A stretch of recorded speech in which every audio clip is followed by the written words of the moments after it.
Yun, magandang umaga guys. Day off ko ngunyan. Ma-exercise mo na kita. Dawa mga 1 hour lang. Yun, so ang topic ta ngunyan, hindi mo muna inuton ang babae habang hindi mo pa nabibildan sa diri mo. Hindi mo muna habulon yung mga babae na yan hanggat hindi mo pa nakapalupitan sa diri mo. Maniwala ka sa ko guys. Sabihin tang nakuha mo siya ng babae pero dai ka pa complete. Maniwala ka sa ko yan. Mawawara yung babae. Yun. Mahali yan sa imo eventually. Padikit-dikit lang. Hindi mo maririsa. Pag ang oras mo tinaw mo sa iya, day mo tig sunod si purpose mo bilang lalaki.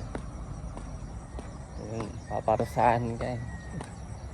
Inuinot mo si pussy kesa sa capital P purpose mo. Kapit ka guys. Kaysa sa purpose mo din mo iniinit. Yun. Nawawara yun sa inyo. May istorya ng ani ken guys. Itong na-confine ako sa sa hospital. Tapos duman sa room na to, sa na-confinean ako, ang mga kaibahan ko duman, mga na-disgrasya, mga nalumpo sa halimbawa sa yan, aksidente sa motor. Yun, ito si mga kaibahan ko sa room pang hospital na to. Tapos ang malala naman guys, si mga kaibahan ko dahil lumpo na sinda, sinuwain sinda ang mga agom ninda.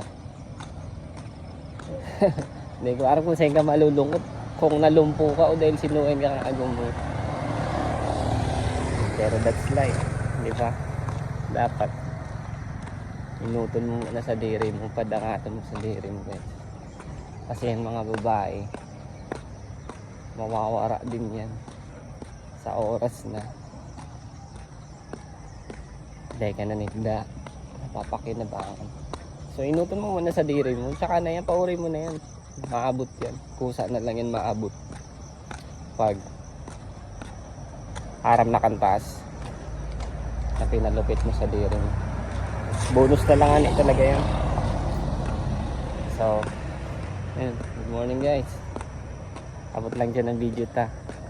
Kung may nanood ka sa video na subscribe mo ako guys. Bahala ka na kung ilalike mo, share. Kape kita. Salamat Good morning.